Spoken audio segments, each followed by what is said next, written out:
10밀리초, 눈 깜빡임보다 20배는 빠른 그 짧은 순간에 사람 5명이 타고 있던 잠수정이 통째로 찌그러져 버렸습니다. 2023년 6월 타이타닉호의 잔해를 보러 내려가던 잠수정 타이탄이 그 유명한 침몰선에 닿기도 전에 바닷속에서 산산조각 났던 사건이죠. 그런데 타이타닉이 잠들어 있는 3,800m는 사실 바다 전체로 보면 그리 깊은 축에도 못 깁니다. 진짜 심연은 그보다 3배 가까이 더 아래 마리아나 해구라는 곳에 있는데요. 그곳의 압력은 무려 1000기압을 넘어섭니다. 그리고 지금 이 순간 미국과 중국을 비롯한 강대국들이 바로 그 마리아나 해구 밑바닥을 놓고 소리 없는 경쟁을 벌이고 있습니다. 케이블을 자르는 로봇, 광물 채굴권, 심지어 국가 안보까지 걸린 이 싸움의 승자가 앞으로 세계 인터넷망과 자원 지도를 다시 그릴 수도 있다는 이야기, 오늘 끝까지 함께 따라가 보시죠. 그럼 왜 인류가 이토록 위험한 곳까지 내려가려 하는지 그 역사부터 하나씩 풀어보겠습니다. 일단 마리아나 해구가 얼마나 깊은지부터 감을 잡아볼 필요가 있는데요. 세계에서 가장 높은 건물인 부르즈 할리파 옆에 에베레스트 산을 세워보면 훨씬 높죠.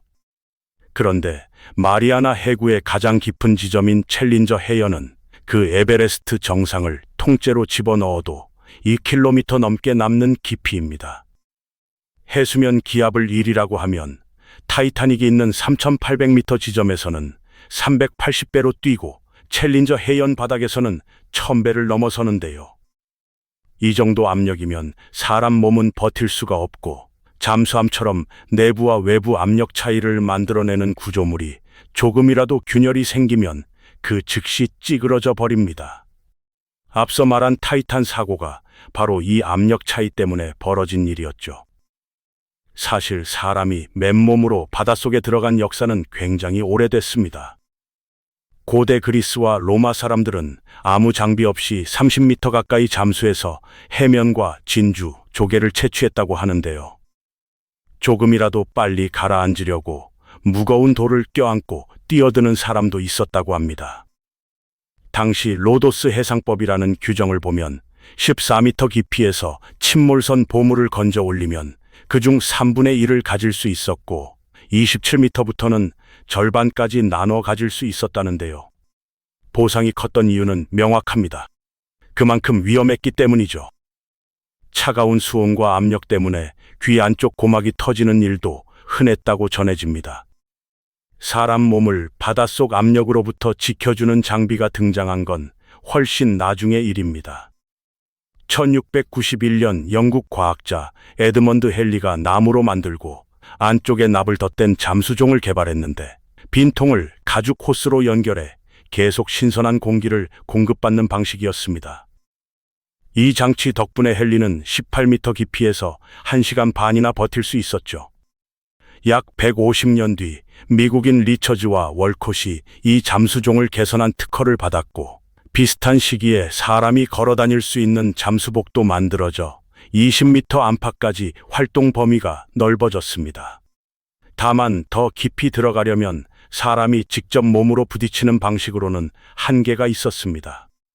그래서 사람이 아니라 도구로 바닷속 깊이를 재보려는 시도가 시작됩니다. 1872년 영국 해군 함선 챌린저 5가 세계 최초의 과학 탐사선으로 태평양을 돌아다니다가 1875년 3월 마리아나 제도 근처에서 밧줄에 줄을 매달아 내려봤는데 무려 8,200m가 넘어서야 바닥에 닿았습니다. 인류가 처음으로 마리아나 해구의 존재를 확인한 순간이었죠.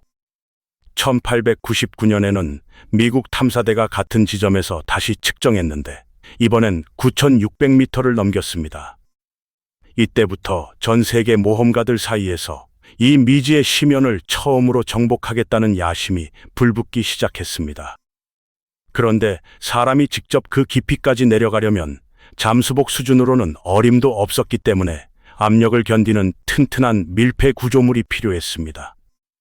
1930년대에 탐험가 윌리엄 비브와 엔지니어 오티스 바턴이 만든 바티스페어가 그 답이었는데요. 배에서 케이블로 매달아 내리는 둥근 압력 캡슐이었고 안에는 조명과 전화선 정도만 갖춰져 있었습니다.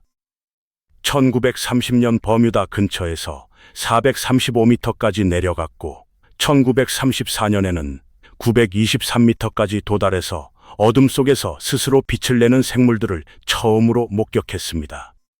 다만 케이블이 끊어지면 그대로 끝이라는 치명적인 약점이 있었고 파도가 심한 날엔 캡슐 안에서 두 사람이 벽에 부딪히며 뒹굴어야 했습니다. 케이블을 무작정 길게 늘리면 그 무게 때문에 스스로 끊어질 수도 있었으니 완전히 다른 방식이 필요했던 겁니다. 이 난제를 풀어낸 사람이 흥미롭게도 하늘을 날던 물리학자였습니다. 스위스 출신 오기스트 피카르는 2m에 가까운 큰 키에 독특한 헤어스타일로 동료들 사이에서도 괴짜로 통했다고 하는데요. 1931년에는 알루미늄 곤돌라를 매단 거대한 기구를 타고 15,781m 상공까지 올라가 당시 고도 기록을 세웠고 이듬해에는 16,201m까지 갱신했습니다. 핵심은 밀폐된 둥근 캡슐이 바깥의 진공에 가까운 환경에서도 내부 기압을 정상으로 유지해줬다는 점이었는데 피카르는 이 원리를 거꾸로 뒤집으면 바닷속에서도 똑같이 쓸 수 있다는 걸 깨달았습니다. 기구는 수소를 채워 하늘로 떠오르지만 바닷속에서는 물보다 가벼운 휘발유를 채운 부력체가 그 역할을 대신하는 방식이었죠. 무거운 철제 구체가 가라앉으려 하면 밸러스트를 더해 내려가고 다시 떠오르고 싶으면 밸러스트를 버리면 됩니다. 게다가 휘발유는 물속에서도 거의 압축되지 않기 때문에 안팎 압력이 비슷해져서 부력체 자체는 얇고 가볍게 만들 수 있었습니다. 문제는 사람이 타는 철제 구체였는데 여기는 안과 밖의 압력 차이가 그대로 존재했기 때문에 이음매 하나까지 극도로 단단해야 했습니다. 앞서 나온 타이탄 사고가 바로 이 부분에서 실패한 사례였던 거죠. 이렇게 탄생한 바티스카프는 1948년 첫 시험에 성공했고 프랑스 해군의 지원을 받은 다음 모델은 4,000m까지 내려갔습니다. 다만 계약 조건 때문에 그 배는 프랑스 소유가 되어버렸고 피카르는 처음부터 다시 시작해야 했습니다. 이번엔 이탈리아 트리에스테에서 아들 자크 피카르와 함께 새 바티스카프를 만들었는데 도시 이름을 따서 트리에스테호라고 불렀습니다. 길이 18m의 빈 배 상태에서도 무게가 50톤에 달했고 두 사람이 겨우 들어갈 만큼 좁은 철제 구체 안에서 승무원이 버텨야 했습니다. 1953년 9월 69세였던 오기스트가 아들과 함께 3,150m까지 내려갔고 이후 지중해에서 수십 차례 더 잠수했지만 3,700m 안팎에서 기록이 멈춰 있었습니다. 정체됐던 이 프로젝트를 뒤흔든 건 미국 해군이었습니다. 1958년 미국은 25만 달러를 주고 트리에스테호를 사들였는데 지금 가치로 따지면 300만 달러 정도라고 하죠. 조작법을 아는 사람이 자크 피카르뿐이었기 때문에 그도 함께 미국으로 넘어가게 됐습니다. 미국이 원한 건 단순한 잠수 기록이 아니라 지구상에서 가장 깊은 마리아나 해구 바다까지 도달하는 넥턴 프로젝트였습니다. 그렇다면 마리아나 해구가 가장 깊다는 걸 어떻게 확신할 수 있었을까요? 답은 소나 기술에 있습니다. 음파를 바닥으로 쏴서 반사돼 돌아오는 시간을 재고 수온과 염도, 압력에 따라 달라지는 음속을 보정해서 정확한 깊이를 계산하는 방식인데 1951년 영국 함선 챌린저 2호가 이 방식으로 1899m라는 당시 가장 정밀한 수치를 측정했습니다. 이때부터 이 지점을 챌린저 해연이라고 부르게 됐죠. 여기서 흔히 오해하는 부분이 있습니다. 바다의 5%밖에 탐사하지 못했다는 이야기를 들으면 마치 지도 자체가 텅 비어 있는 것처럼 느껴지는데 실제로는 위성과 음파 측정으로 해저 지형 자체는 거의 다 파악돼 있습니다. 비유하자면 비행기 창밖으로 산맥을 내려다보면 봉우리와 경사는 보이지만 그 안에 어떤 동물이 사는지는 알 수 없는 것과 비슷한데요. 그러니까 5%라는 숫자는 지형이 아니라 그 안에서 실제로 무슨 일이 벌어지는지 사람이 직접 확인한 비율에 가깝습니다. 실제로 최근 연구에서도 해저를 완전히 정밀하게 매핑한 비율은 전체의 3분의 1이 채 되지 않는다는 이야기가 나올 정도로 사람이 눈으로 직접 확인한 영역은 여전히 극히 일부에 불과합니다. 1959년 넥턴 프로젝트를 위한 시험 잠수에서 자크 피카르와 해양학자 안드레아스 레크니처가 함께 내려가며 각 구간에서 만난 생물들을 기록으로 남겼습니다. 수심 200m까지는 햇빛이 충분히 닿는 구간이라 바닷물이 파랗고 맑으며 대부분의 해양 생물이 여기 모여 삽니다. 200m에서 1000m 사이는 빛이 거의 사라지는 황혼대인데 참치와 문어, 돌고래는 물론 이따금 황제 펭귄이 내려오기도 하고 조금 더 깊은 곳에는 상갈치 같은 낯선 생김새의 물고기도 등장합니다.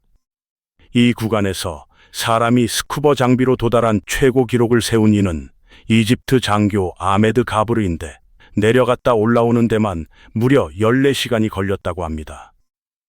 이렇게 오래 걸리는 이유는 사람 폐가 공기를 그대로 담고 있기 때문인데요. 압력이 갑자기 낮아지면 폐 속 공기가 급격히 팽창해서 폐가 찢어질 수 있고 혈액 속에 녹아있던 질소가 탄산음료 거품처럼 갑자기 부풀어 오르면서 혈관을 막아버리는 감압병에 걸릴 수도 있습니다. 그래서 잠수부들은 반드시 천천히 단계적으로 올라와야만 하는 겁니다. 1000m에서 4000m 사이로 내려가면 완전한 어둠 속에서 살아가는 낯선 생물들을 만나게 됩니다. 몸길이 10m가 넘는 대왕 오징어는 오랫동안 소문으로만 존재했는데 향골의 몸에 남은 빨판 자국과 위장 속에서 발견된 촉수 조각들 덕분에 실체가 확인됐습니다. 애니메이션 니모를 찾아서에도 등장했던 머리에 발광기관을 단 아귀도 이 구간에 살고 여기서 조금 더 내려가면 목 없는 닭처럼 생겼다는 별명이 붙은 생물이나 코끼리 귀를 닮은 덤보문어도 만날 수 있습니다. 인터넷 밈으로 유명한 블로피쉬 이야기도 짚고 넘어갈 필요가 있는데요. 원래 서식지에서는 지금 우리가 아는 흐물흐물한 모습이 아니라 평범한 물고기 형태입니다. 그물에 걸려 갑자기 표면으로 끌려 올라오면서 압력 차이로 몸이 부풀어 오른 결과가 바로 그 유명한 슬픈 얼굴인 셈이죠. 2025년 2월에는 아귀 한 마리가 바다 표면까지 떠올라 촬영된 영상이 틱톡에서 수백만 조회수를 기록했는데 사실 그건 신기한 장면이 아니라 아기가 있어서는 안 될 곳으로 밀려 올라와 죽어가는 마지막 순간이었습니다. 계속 내려가 4000m부터 6000m 사이 심해저대에 이르면 얼어붙을 듯한 수온과 완전한 암흑 속에서 관벌레와 갑각류, 해면, 그리고 눈에 보이지 않는 미생물 군락이 자리를 잡고 있습니다. 여기서 더 내려가는 6000m부터 11000m 구간이 바로 마리아나 해구 같은 초심의 해저대인데 거대한 두 개의 지각판이 서로 부딪히면서 한쪽이 다른 쪽 밑으로 밀려 들어갈 때 생기는 균열이 이런 해구를 만듭니다. 이곳에는 낯선 갑각류와 해삼, 특수한 미생물들이 살아가는데 흥미롭게도 이렇게 깊은 곳까지 내려가면 먹잇감도 거의 없고 수온도 낮아서 대형 상어나 전설 속 괴물이 살기엔 오히려 부적합한 환경이라고 합니다. 사람들이 종종 상상하는 크라켄이나 거대 상어는 오히려 따뜻한 물을 좋아하는 종이라 얼음처럼 차가운 시면에는 어울리지 않는다는 거죠. 이제 1960년 1월 23일 자크 피카르와 미 해군 장교 돈 월시가 챌린저 해연으로 내려가는 순간으로 돌아가 봅니다. 그날은 파도가 7m에서 8m까지 치는 험한 날씨였고 이동 중 장비 일부에 바닷물이 들어차기도 했지만 전기 계통을 다시 점검한 두 사람은 곧바로 잠수를 강행했습니다. 오전 8시 23분 하강이 시작됐고 좁은 철제 구체 안에는 초콜릿바와 산소통, 이산화탄소를 흡수하는 소다라임, 온도계와 기압계만이 실려 있었습니다. 수심 9900m 근처에서는 갑자기 둔탁한 파열음이 들렸는데 나중에 확인해 보니 입구 통로 바깥 유리창에 금이 간 것이었고 다행히 치명적인 손상은 아니었습니다. 결국 오후 1시 6분 트리에스테오는 1916m 바닥에 조용히 내려앉았습니다. 두 사람은 국기를 들고 사진을 남겼는데 창밖으로 넙치처럼 보이는 생물을 언뜻 본 것 같다고 이야기했지만 이후 학계에서는 그게 정말 척추동물이었는지 아니면 그냥 해삼이었는지 의견이 갈렸습니다. 어차피 가라앉은 흙먼지 때문에 시야가 금세 뿌옇게 흐려져서 20분 만에 다시 올라와야 했고 상승에만 3시간이 걸렸습니다. 두 사람 모두 몇 년 안에 누군가 다시 이곳을 찾을 거라 믿었지만 실제로는 그 뒤로 반세기 넘게 아무도 다시 내려가지 않았습니다. 이유는 단순합니다. 이런 탐사에는 엄청난 비용이 들었고 거대한 휘발유 부력체를 매단 바티스카프는 실용성이 떨어졌으며 무엇보다 미국의 관심과 예산이 온통 우주 경쟁으로 옮겨갔기 때문입니다.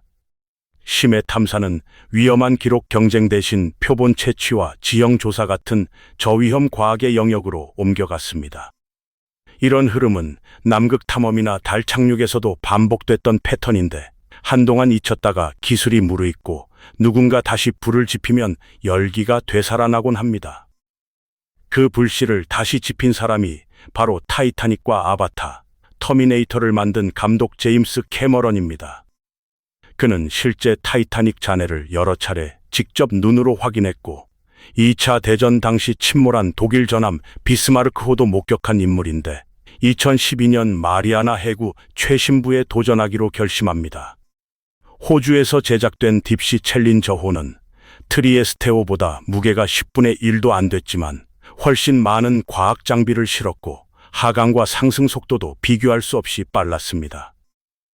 캐머런은 단 2시간 37분 만에 바닥에 도달했고 로봇팔의 매단 방수 시계는 잠수 내내 정상 작동했다고 합니다. 3시간 동안 해저에 머물며 최대 1908m까지 도달했고 그곳에서 아내와 육성으로 통화까지 했는데요. GPS나 와이파이, 휴대전화 신호는 이 깊이에서 전혀 작동하지 않기 때문에 목소리를 음향 신호로 바꿔 11km에 달하는 물을 통과시키는 특수 통신 시스템이 동원됐습니다. 캐머런이 수면 위로 돌아왔을 때 마중 나온 사람 중에는 당시 80세였던 돈월 씨도 있었습니다. 이후 심해 탐사의 바통을 이어받은 인물은 미국의 탐험가이자 사업가인 빅터 베스코보입니다. 전직 해군 정보장교 출신인 그는 이미 대륙별 최고봉을 모두 오른 산악인이기도 했는데 이번엔 전 세계 바다의 최신부를 모두 정복하겠다는 목표를 세웠습니다. 그를 위해 만들어진 리미팅 팩터호는 작고 기동성이 뛰어나며 반복 잠수가 가능한 구조였고 그는 2019년 4월 말부터 5월 초까지 챌린저 해연을 4차례나 오갔습니다.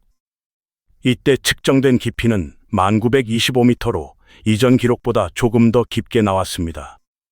이듬해에는 6차례 더 잠수하면서 돈 월시의 아들 켈리 월시와 함께 내려가기도 했고 우주 유영 경험이 있는 전직 나사 우주 비행사 캐슬린 설리번과도 동행했습니다. 설리번은 이 잠수로 우주와 심해를 모두 경험한 최초의 여성이 됐습니다. 이렇게 기술이 발전하면서 심해 접근이 예전보다 훨씬 빠르고 안전해졌지만 마리아나 해구는 단순히 관광 삼아 내려가는 곳이 아닙니다. 해구를 따라 늘어선 해저 화산들은 물을 섭씨 400도까지 데우지만 압력이 워낙 높아 끓어오르지 않고 유후 후 화산 근처에서는 이산화탄소가 액체 방울 형태로 바닥에서 새어나옵니다. 지표면에서 우리가 숨 쉴 때 내뱉는 그 기체가 이 깊이에서는 압력 때문에 액체로 존재한다는 게 신기한 부분이죠. 열수구 주변에 사는 일부 생물은 아예 입과 위장이 없는 대신 몸속 박테리아가 황화수소와 메탄, 이산화탄소 같은 화학물질을 에너지로 바꿔주는 화학합성 방식으로 살아갑니다. 과학자들은 이런 환경이 지구 최초 생명체가 탄생했을 가능성이 있는 장소라고 보는데 이 가설이 맞다면 비슷한 환경이 우주 다른 곳에도 존재할 수 있다는 뜻이 됩니다. 목성의 위성 유로파 지하에는 거대한 바다가 있을 가능성이 제기되고 있고 2022년에는 지구보다 70% 정도 큰 데다 표면 전체가 물로 덮인 이른바 해양 행성도 발견됐습니다. 다만 너무 멀리 있어서 생명체 존재 여부를 확인하기까지는 아직 갈 길이 멉니다. 여기서부터는 조금 더 현실적인 이야기, 그러니까 자원과 패권 문제로 넘어가 볼까요? 해저에는 메탄하이드레이트라는 흔히 불타는 얼음이라 불리는 결정형 물질이 있는데, 새로운 연료 후보로 주목받는 한편 채굴 과정에서 해저가 흔들리면 메탄이 대량으로 바다와 대기로 새어나갈 위험도 있습니다. 사과만 한 크기로 뭉쳐진 다금 속단괴 안에는 코발트와 니켈, 구리, 망간 같은 배터리와 전기차, 재생에너지 산업에 필수적인 금속이 들어있는데, 실제로 2026년 들어 미국 해양에너지관리국이 마리아나 해구 바로 동쪽 해역에 대한 해저 채굴 임대를 검토하고 있다는 소식이 전해졌습니다. 해양 생물학자들은 한번 파괴된 심해 생태계가 회복되는 데 걸리는 시간이 워낙 길어서 아직 발견조차 되지 않은 종들이 통째로 사라질 수 있다고 우려하고 있습니다. 이런 자원을 놓고 가장 적극적으로 움직이는 나라는 중국입니다. 중국의 유인 잠수정 펀도 우전은 2025년 한 해에만 마리아나 해구에 23차례나 잠수하며 심해 물질 연구를 진행했고, 2024년부터는 신발 상자만 한 초소형 자율 로봇을 투입해 사람이 접근하기 어려운 좁은 틈까지 파고드는 방식으로 전환하고 있습니다. 무인 로봇을 쓰면 여기에 더해 중국은 수심 2000m 지점에 과학자 6명이 최대 30일간 머무를 수 있는 상주 기지를 건설하겠다는 계획까지 세워두고 있습니다. 반면 미국은 상대적으로 심해 연구 예산을 줄이고 있다는 지적이 나오는데요.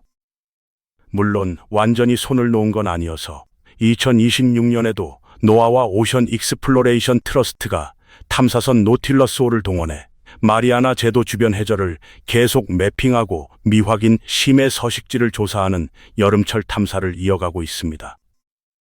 다만 우주 개발에 비해 상대적으로 관심과 자원이 덜 쏠리고 있다는 시각이 많습니다.